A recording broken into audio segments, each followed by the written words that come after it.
You're listening to What It's Like with Luce, a podcast highlighting ordinary people doing extraordinary things. I'm your host Lucy Norris, and on today's episode, I'm chatting to co-founder of CanO Water, an infinitely recyclable alternative to single-use plastic bottles in the form of a resealable can of natural spring water. From a young age, this week's guest always knew to follow his passion. Despite initial fears and a lack of confidence, he took his love for art and music and turned it into a day job, setting up a successful events company at just 18 and carving a career in DJing that's taken him across the globe. Little did he know that a trip to Thailand with two friends would soon change everything. Shocked by the plastic pollution they encountered on that holiday, the three friends returned home determined to find a solution to one of the world's biggest threats. Coming up with the idea to put water in a can was just the beginning of their incredible journey, and sharing the entire experience, here's what it's like to be Josh White. I think before we get into obviously your business and what you're doing now, it'd be really nice if we could go all the way back and just chat a bit about your experiences growing up. Were you always entrepreneurial? Is it something that came later? How was it when you were younger? So it's a funny story. I was never the most sort of academic, I found it always quite hard to concentrate. I would say that I was sort of entrepreneurial in different aspects. I always wanted to sort of, make something of myself. My dad came from nothing and built himself from nothing. And, I saw that, and from a young age, always wanted to do something, similar. So I was always entrepreneurial, but I was always quite fearful and afraid. I always thought that because I wasn't academically clever, I was more into like art and music. And I looked at other people and thought, it was a lot of fear, a lot of worry that I maybe wouldn't be able to be as successful or be able to amount to what they could amount to, because they were clever and sort of in different ways. I was quite scared of being an entrepreneur. I always thought like I was scared of failure. So it was always something that, was quite a fear for myself. And from an art and music perspective, I very much at a young age jumped into that. So I studied art, and I ended up starting a degree actually in sculpture in London. Oh, wow. And alongside that, I was a DJ, and I still do DJ, not as much at the moment. But yeah, I was, I built myself up from just sort of DJing friends' parties to, DJing all across the world, doing some huge events for, some massive brands, as well as DJing at some of like the biggest clubs in the country. So that was always sort of like a passion and a hobby for me. But when it came to CanO Water and sort of like ideas like that, I've always had, where me and my friends have always been quite a creative bunch of people. So my fears around whether I was going to be, a banker or in these types of, different businesses where you probably have to have, quite large qualifications, I sort of wrote myself off from those types of ideas at a younger age. And I always wanted to do something that made a difference. I built up like a quite a successful events company at the age of sort of 18. It was very sort of tailored to what I loved. And yeah, I've alongside that, the DJing side and a few different ideas before CanO Water, but it was very much passions of mine rather than just sort of maybe what my mum and dad wanted me to go into. I think that's such an interesting contrast that you have there, though, because you mentioned so much about the fears that you had and that you maybe weren't so confident in going forward and believing that you could do stuff. But then on the other hand, you were already creating businesses from 18. So that's crazy. Sure. I think that's a really interesting contrast. Sure. So then I guess when it did come time to leaving school, you mentioned you set up your events company. But I think I want to know the story behind how you met your two friends in CanO Water, because I also think that's really interesting too, because I feel like people always say, never work with your friends, you'll hate each Cool. other by the end. So how did you meet those guys? And then how did you go through that with them? Yeah, no, for sure. It's quite a funny story. So my two colleagues are Perry and Ariel. It's quite weird, and I've found this in quite a few different friendship groups, because I've got different friends in different sort of in different groups. I don't sort of, I've never really just kept. I've got my closest friends that I've had since I've grown up, since I was like a young kid. But I've always been quite a I've always been quite a sociable person when it comes to, like, I like meeting new people. I like sort of getting an understanding of different people. I don't just sort of keep myself in one sort of selective group. And Ariel, I met, through a group of friends, but him and myself and Ariel have a lot of similarities as individuals. And then Perry, I met. Perry's quite a few years older than me, and it was really, really random. A lot of the stuff that he was doing from a creative perspective, I was a massive fan of. We had a lot of interests, from music to art, and yeah, we literally came together. It was like it was meant to be. It's really, really strange. A lot of businesses where I'm and founders where that I meet, a lot of them sort of knew each other from a young age and were always going to work with each other.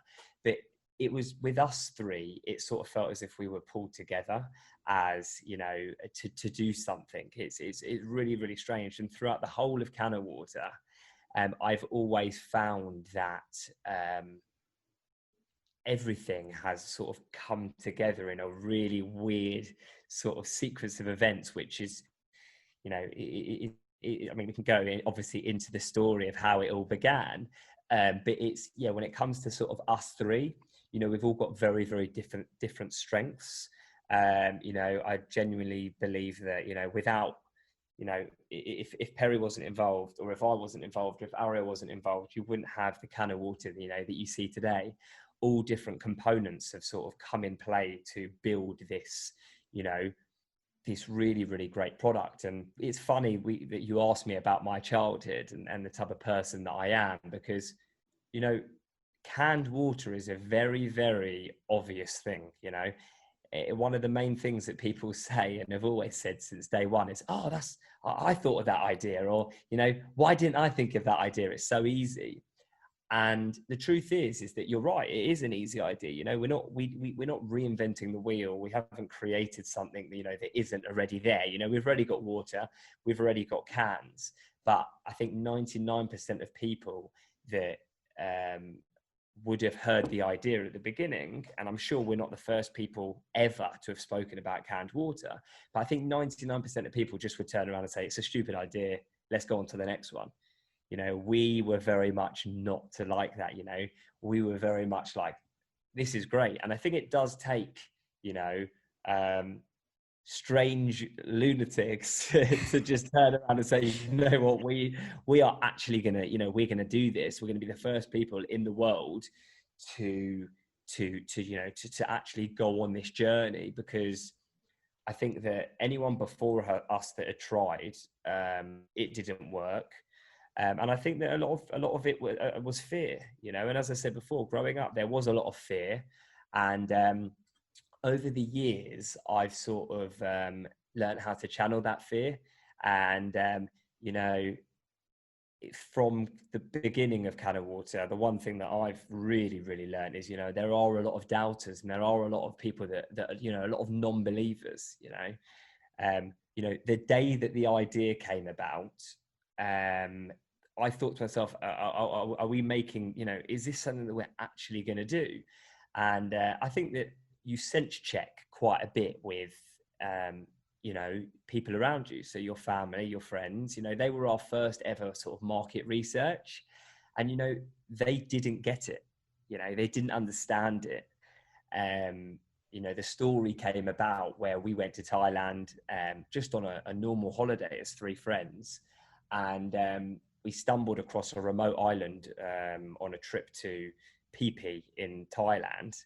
And, none of us had any thought of plastic pollution in our minds. None of us had any thought of, is this something that we're going to see? We grew up in an area where we've never seen plastic pollution. You might see, a Coke can or a plastic bottle, littered on the side of the road, but you don't really fathom the thought of, it affecting other people's lives.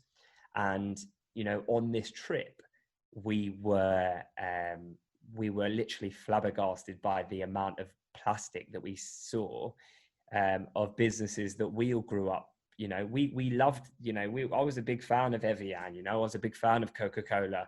I had no reason to doubt these companies growing up, and then you stumble across an island like that, and you start to think to yourself, are these businesses true to their word? And do they actually care about us, or do they care about their pockets? Because we're very fortunate where we live, but the sad truth is, after doing research, people are living on this stuff. People are literally living on top of it. It's polluting their oceans. It's polluting our oceans. It's polluting their homes, and we don't see it. But when we did see it, we actually, as three boys who, probably were part of the problem growing up, as a lot of us are without even knowing. It's not our fault, that's just inherently, how we've sort of, whether it's how we've been brought up, or, whether it's sort of within us, we aren't made to, to worry about that issue until now. That's how we felt. We felt like it was our issue to start looking at how can we be part of any solution. So we basically just became completely and utterly obsessed. It was literally like something had taken control of us as three best friends. It felt as if, this was our purpose, which is a really weird, I love music, and there's loads of faults in the music industry. I love art, and Perry loves art, and, Ariel also is a big fan of those topics and other topics. And, why didn't we feel the need to go and solve problems in those territories? Why this one? We just became obsessed, and we all had jobs, and the idea was, what can we do to try and make any impact on helping out this issue? And after doing extensive research, we basically came across a lot of statistics on how Tetra Pak, as an example, isn't very recyclable. Glass is heavy, which affects the carbon footprint perspective. Glass isn't as on the go because it smashes. A lot of people love plastic because it's a very durable material that you can just put in your bag. The problem, unfortunately, with glass is that you do have to worry about it. You worry about a glass smashing. So when you've got other alternatives, and this is, I guess, the problem with the whole plastic problem, when you've got other alternatives that, let's say, are not as on the go as a plastic bottle, people look into it and they are really up for trying to find a solution, but they just give up because they can't find anything that is as practical as a plastic bottle. And around that, we came across cans. Cans are infinitely recyclable. If you recycle a can, it will come back as another can. 75% of all aluminium mined in the 1800s is still in circulation. So every can that you've had a drink from has been hundreds and thousands of other cans. It's a circular economy that, you don't have to mine as much aluminium because we've got plenty of it in the environment. It's not a perfect solution. The perfect solution is the tap, and we always argued with ourselves, are we creating more mess Tap water is the best alternative.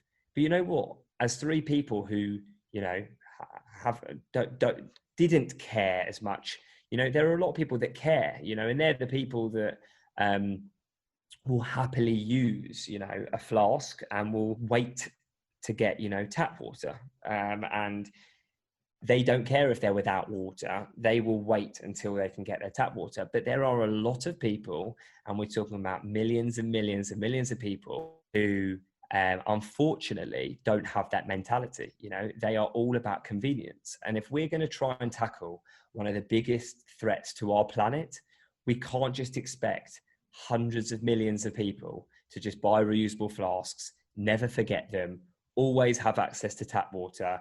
You know, a lot of people don't have access to filtered tap water. There's a lot of arguments there that we did calculated research when we first started the business to why would we put water in cans. And, you know, we came to the conclusion that cans are a great alternative. You know, people have been scared to put water in cans for a few reasons. It's not easy to can water. They're scared that you can't close a can. So who would, you know, who would buy a can? They're scared that because you can't see the water, that people wouldn't buy a can. And they're scared that it's going to taste of aluminium. And, you know, we had these fears at the beginning, and we went on a deep dive and on a journey to go down a path of, let's see if we can overcome these hurdles. And yeah, we did. You know, it was a scary experience for us. You know, I was actually at the beginning funding it with some of my DJ money because we didn't have any funding. But yeah, the scary part for us was, you know, are we going to do this? We've got full-time jobs. We were 23 or 24 years old, and you know, are we going to take the leap? And I think that's where every entrepreneur or every sort of person within, you know, a risk taker has to make that decision. You know, am I going to sit here and work for someone, or am I going to, you know, take the leap and make a difference? That's really, I guess, the backstory of how we began. And that really, looking back now, that really was the easiest part. But the hardest bit really was the business aspect, really, you know, actually starting a business. You know, I'd had my events business, you know, we'd all had a background in different forms of business sort of methods and how we could do this and how we could do that. But, you know, when you're starting a business in something that you've never, ever done before, and you can't ask anyone really for advice because no one's ever built up a canned water business before, it's quite hard. And, you know, there's a lot of trial and error. You learn a lot. You know, I'm a different person today than I was then. I've learned a hell of a lot, but, you know, it was a lot of ups and downs. You know, you get so excited about your product, you think it's the most important thing in the world, and then you speak to people on the phone and you actually realize how unimportant you are in their day. And I think it's the same with every business, you know, especially startups. You get so excited about talking to people about your product and your sort of what you've built. And a lot of the time, you know, you get shut down. And I hear it, you know, I hear it from a lot of entrepreneurs. I've heard it in a lot of podcasts, you know, where you go out to create, you know, hype and some, like, you know, a lot of talkability, but you get, you know, you get shut down, and you get sort of, you get a lot of doubters. You get a lot of people who tell you, you know, this isn't possible. You won't be able to do this. And it is for you to make that decision in those early days of, am I going to do this? Am I really going to take the leap?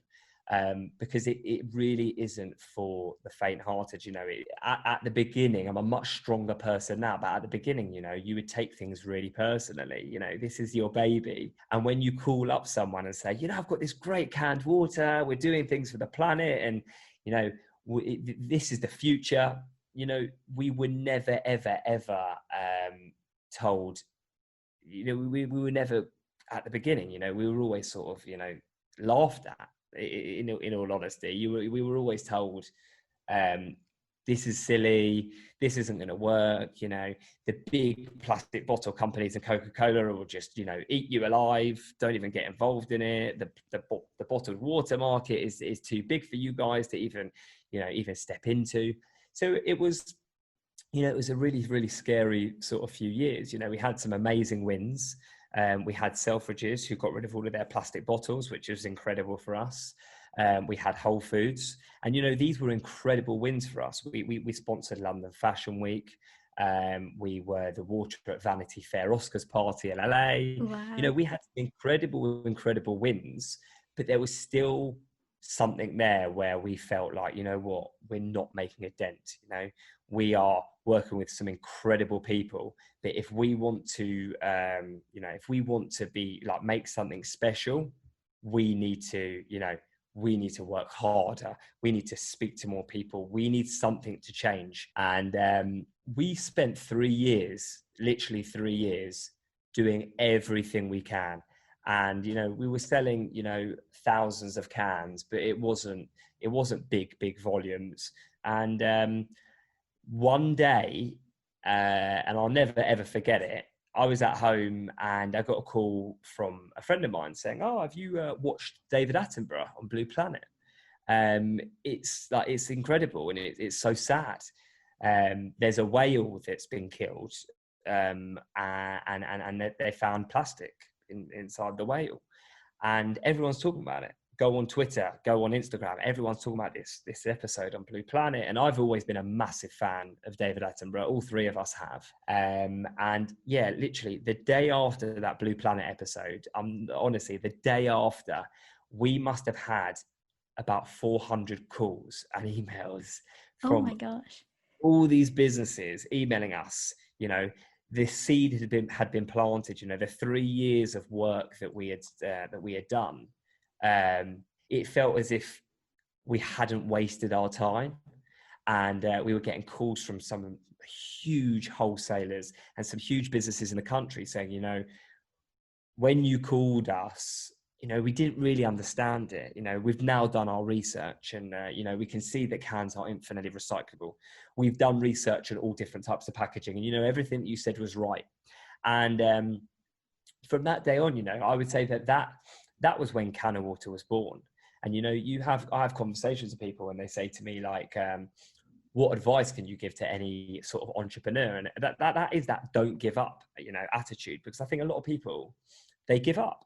So when this was happening, you know, it was exciting for us. You know, we lost a lot of confidence. And, you know, from the 3 boys that went to Thailand and saw the plastic and had, you know, like really, really like high expectations and were so excited, you know, by year 3, we were scared. So to get all these calls and to get all these emails, and it was sort of it was like a confirmation that actually, you know, we've got something here. You know, and yeah, within, I guess, maybe, a year from there, you know, we got into Tesco, WH Smith, Budgens, Morrison's. You know, we went to, you know, different, we exported to different territories across the globe. And we've had some really, really incredible wins, you know, such as Buckingham Palace, Lord's Cricket Ground, London Zoo. I've, you know, had the pleasure of meeting David Attenborough and, you know, these types of people. So it's a really exciting, you know, it's been a really exciting few years from then on. But it's still really, really tough. You know, building a brand is not easy. And do you know what the truth is? I don't think it ever gets easy. I think it's always tough, but you just become more and more sort of thick-skinned. That's an absolutely incredible story. And it sounds like you've had some mad years with this. Yeah. And it's so cool to hear, you know, because I think a lot of people forget that when they see a new product for the first time, it hasn't just appeared there overnight. It's, as you said, it was those 3 years of grafting, and it must have been so difficult, because when you explain it to me like that, you know, I get it straight away, and I'm thinking, wow, everything should just be in a can because it seems to make sense. But how you had to fight against people initially to believe in your idea. So I guess I'm wondering, what was it that really did motivate you guys to keep going when it was just so hard to cut through the noise and you had so many people telling you to stop? Why did you keep going? This is, I guess, where the friend part comes in, really, because, you know, working with friends isn't perfect. It never will be perfect. You know, you have disagreements, and especially three creative people who, you know, in different ways, we will, you know, say that, you know, one person will say this and one person will say that, and, you know, one will say black, one will say white, and it's difficult. You know, it's difficult to have those debates as friends, obviously, but having each other through doom and gloom was extremely important. Um, if I started CanO Water by myself, I don't think that I would have been able to have got through it. You know, when one person is is having a hard day, it takes for the other two to bring that person up, you know? And, you know, there were days where I would be sitting in the office thinking, what's my purpose? You know, days where I couldn't sleep, months where I couldn't sleep because I was constantly thinking about opportunities and what's next and how are we going to do this and how are we going to do that, and, you know, what's our approach, and, as I said, like, is this worth it? But I would find that when I would be in the office, you know, one of the other guys would, you know, pick me up, or they would say to me, things are going to be all right. And I think that that's just really, really important. I think about that quite a lot, is how hard it is to do something by yourself, especially if you are a disruptor product. You know, there's a lot of competition now out there. We're not the only canned water. But as I said, our vision was to encourage other people to do this. You know, we knew that we couldn't do it on our own. We want other big brands to, you know, to follow suit. You know, a lot of people turn around and say, oh, but what if Coca-Cola put water in a can and Pepsi put water in a can? You know, they're already doing that in America. And the truth is, my answer to it is great. You know, that's great. They've copied us. You know, they're the big companies. You know, why are they copying us? They're copying us. And, you know, for us, that, you know, as I said, like, if in 30 years time, I could say to my grandkids or say to whoever, you know, I did this, you know, with my two best friends. We came up with an idea and we made a difference and we made change. We created change. And that's all I want, you know. And yeah, the only other thing really that I really want out of this, to be honest with you, is just experience. You know, I've always, you know, a lot of people worry so much about money, money, money. And for me, I truly believe that if you work hard enough at something, you know, the money will come. You know, the money will be there. The money will come. But genuinely, for me, is about creating a brand that, you know, has an impact and has a purpose. And I feel like that is the future of any business. You know, it has to solve a problem. Yeah, for sure. And it sounds like you have a really great attitude towards all of it, and how your kind of outlook is on the whole thing, to not be discouraged by people copying and all that kind of thing. Because I feel like if you speak to other people, they'd, you know, take it the wrong way. But the other thing I'm wondering from you is, do you feel like it will ever be possible to have a world where, you know, single-use plastic is completely gone? Because I feel like sometimes some of the problem is just that we're creatures of habit, that we just naturally reach for a plastic bottle because it's what we know, and majority of people are too scared to step out of their comfort zone. Do you think that it's ever possible that that will become the norm?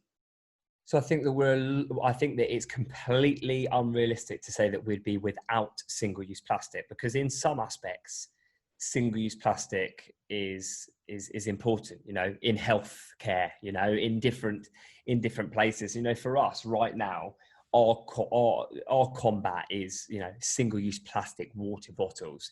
That's where we've aligned ourselves to, because, you know, I don't think some people really understand the severity of this and how big the problem is. We wouldn't be able to, you know, if we looked in and tried to sort of combat the whole problem, we would be at a loss easily. When it comes to single-use plastic bottles, I genuinely believe that we can get out of habit. I really, really genuinely believe that we can get out of habit. When we started CanO Water, no one bought the product. You know, it was foreign. That was 2016. We probably sold, I don't know, a few thousand cans in our first year. And it was probably to family and friends who we begged to go and pick us up from Selfridges and places. In 2018, we probably sold just over 1 million cans, which was crazy, you know. Last year, we sold over 10 million cans. So, you know, if we look at that graph, you know, we're looking at something like this, and then, you know, something that grows and grows and grows and grows. And, you know, that just shows you the exciting part. You know, as I said before, competition, you know, a lot of people get nervous about a competition. It keeps them up at night. Competition was part of our plan, you know, get people to do the same thing. That's how we can combat it. Make them scared, make them feel like they need to be part of it. And it's worked, you know, it's worked. You've got loads of businesses that are doing it. So I genuinely believe, you know, look at how many people we see with reusable flasks. It's incredible. You know, I go everywhere with my reusable flask. When I forget my flask, I'm able to now go to Tesco and buy a can of water. You know, that's all we wanted to offer people, because the truth is exactly what you just said is the problem. People will forget their flask.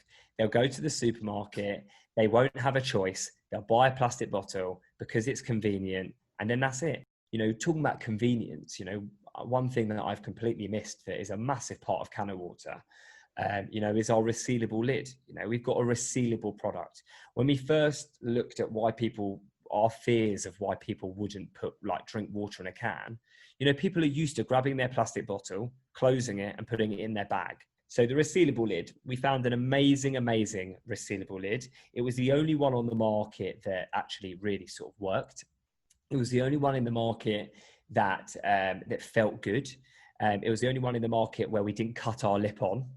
It is a plastic lid, and you know, we get a lot of people asking about the plastic. You know, with our partners that we work with, we've done we did extensive research when we first launched, you know, onto the recyclability of this lid. And because the lid is a recycling stream, the lid will get separated, it will be incinerated or used as waste energy, and then it will go its separate way. The can will come back as another can, and so forth, you know, whereas a plastic bottle, you know, it's just, a lot of it's just not recyclable. But let's work towards providing on-the-go alternatives to the mass public. And that is how we are going to tackle one of the biggest problems threatening our planet. Yeah, I think you're so right about that, because even just the way the world works now, everyone's on the go all the time. So to tell people that they're going to have their convenience taken away from them, I think will never work. But I was going to say the one thing I love about your product and what you did was that resealable cap. I think that's absolutely genius. Like, I don't know why it's not on all cans. But then I just have one more question for you, and I'm going to let you go because I know you're super busy. But Cool. if I put your 10-year-old self in front of you today, having been through the mad journey that you've gone on in your life, what's the biggest piece of advice you'd give that 10-year-old self moving forward? I think, you know, I think everyone says a similar thing, but I was a troubled young individual who thought a lot and sort of projected a lot and was worried about a lot. So I think one of the main things I would say is, you know, just let go and just sort of just do what you're doing. Don't get sidetracked by other people and what other people are doing. Just, you know, I lacked a lot of confidence growing up, a lot of confidence. And I put myself down internally all the time. I always said that I'm not good enough. I'm not good enough. And the truth is that I was, but I didn't have the confidence and I didn't see it. And I think I'd like to think that, you know, other people, I think that they saw it, but I never really saw it. And I think that, yeah, the piece of advice I'd give is, you know, everything will be all right. Just don't sort of turn back, you know, don't go backwards, just keep going forwards and just, you know, just trust yourself. And I think that's a really, really important thing for everyone, and not even for entrepreneurs. I genuinely think just for everyone, just do what you feel, you know, is right. And try and find a mentor, or try and you know, who do you aspire to be? And I guess, what is your plan? I mean, at 10, I never had a plan, but, you know, what is your plan? And who is your inspiration? You know, is it your grandfather? Is it your dad? Is it your mom? Is it your sister? You know, is it a teacher? You know, who is your inspiration? And don't be afraid to ask them questions. That was something that I never did. I was so afraid to ask questions. I was afraid that I would get judged. And what I've learned is that was something that I should have been doing the whole time, because I actually learned the hard way. And actually, I probably could have been even a better person than I am now if I had, you know, had asked questions, and you know, I probably would have got better results out of certain things. But, you know, no regrets. But I think that is one of the main things that I would have said to myself at a younger age. Well, that's really great pieces of advice that I'm sure everyone can take a lot from. And you've certainly made such a massive success of yourself and of your company as well. And I love the vision and mission behind your brand too. So I just want to say thank you so much for giving up your time to chat to me. Really appreciate it. No, not at all. Well, listen, have a great afternoon, and I look forward to hearing it. Thank you so much for listening. And as always, please rate, share, and leave a comment if you like what you hear, and subscribe to the podcast so you never miss an episode. Follow @WhatIt'sLikePod on Instagram and Facebook to keep up to date with everything. To find out more about CanO Water and the problems it's tackling, visit the links provided in the show notes. I'll be back next week with more inspiring stories, but for now, this has been What It's Like with Luce.